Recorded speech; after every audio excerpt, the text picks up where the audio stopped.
Soccer 605. We're visiting with Dan Dahl, the tournament director for the Watertown Futsal Flurry. Great event you have going here, Dan. Yes, thanks for coming again, Carol. Appreciate it. Well, we're happy to be here. Really a nice setup where you have all the games. How many fields are there altogether? We've got 5 fields altogether. We have 2 in the main gym at the Civic Arena at the high school. We have the auxiliary gym where we have the older kids playing in a bigger court there. We also have the rec center, which is connected to the building, but it's a different entity. There's a nice big court in there, and then we have the middle school where we're in now with the middle-aged kids playing here. And the middle school is just a block away, so a person can walk to all of them. That's really nice to have this many different venues so close together. It is. I'd really like to keep it under one roof, but the program has grown so much. We've gotten bigger, and we just needed more space, so we had to move. So how many years have you been doing the Futsal Flurry? This is our 4th year doing the Flurry. Yep. And I understand you moved it this year from where you typically have had it in the past in terms of the time frame? Yeah, we are at the mercy of the school calendar, so we have to work with the school, with the athletic director at the high school to pick a date, find out what's opening. Right now we got a little conflict with basketball and wrestling. Sometimes if the tournament moves to Rapid City, then all the basketball and wrestling goes out there, then the gym opens up like this. Well, it's really nice to be able to not have to walk far and see all these great games. And speaking of great games, we've seen some really good ones and teams from quite a few places. Yes, we do have one co-ed team come from Rapid City playing in the U19 boys division. We got an Aberdeen team, Pierre, Sioux Falls, Brookings. And I think there's a Grand Forks team too as well. Yes, there is Grand Forks, and 3 teams from West Fargo. Wow. Well, it's a great event, and I can see why they'd want to come here for this. Now, there have been some changes or talk about changes in the indoor rules across the state and some attempts to standardize the rules. Has that impacted your tournament? From the standpoint of attendance or anything, no, I don't believe so. There are some little glitches in it that we can work out, that the referees have brought to our attention, but we'll work them out. Yeah, well, it's really been fun to see here. And how many teams altogether do you have? We got 68 teams this year, 116 games. We're down a little bit from last year, but that's okay. Well, in wintertime, you never know what kind of weather you're going to have, so it's just good to see, and the floors have been staying pretty busy. Yes, they are. We've got them booked back to back, but we work on a relaxed schedule. We go from 8 in the morning. We like to be done about 8 o'clock at night and just let everybody enjoy themselves while they're in town.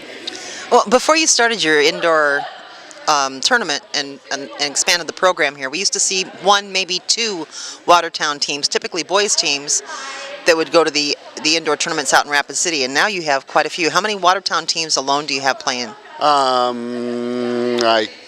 6 or 8, I believe, all combined, but you bring up a good point. 6 years ago, they started the indoor tournament. It was just a handful of high school kids. Now we've got over 136 kids enrolled just in the winter program. Well, I think I saw a U10 boys team and 2 or 3 girls teams, right? Yes, the smaller kids, they just love soccer. So we've got all of them playing. Well, it's really fun to see, and you've done a great job in developing and growing this tournament. And I'm sure we can look forward to a lot of continued growth in the future. Yes, for sure. Now, I also heard there may be a new facility opening up indoor here in Watertown. Yes, the Armory, the National Guard Armory, they built a new armory north of town. So the one that they were in just opened up. They're going to call it the Field House, and it's going to be a 100 by 80 square foot open floor. The city is going to put turf in it. We're going to move offices in there. We have storage space, so we're really excited about that. Now, is that going to be primarily indoor soccer, or are you going to be sharing that with other sports as well? We got to share it with other sports as well. Baseball. They're going to put in some batting cages.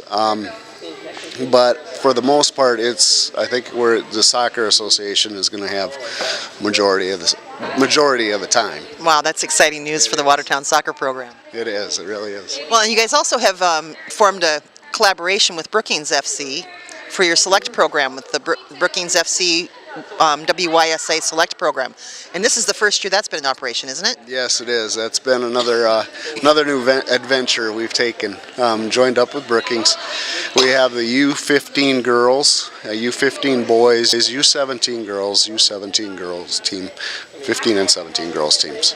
We just took the players that wanted more. They're very active in soccer. They wanted to play more at a higher competitive level. So we're going to take them to some more tournaments like that. Oh, that's great. And all the literature you read and the experts will tell you that you got to give kids appropriate challenges to keep them involved in any sport, and providing that opportunity for them will hopefully keep a lot more kids playing for a longer time period. Exactly. Yep. And it also gives the smaller kids something else to look forward to. It's a new goal.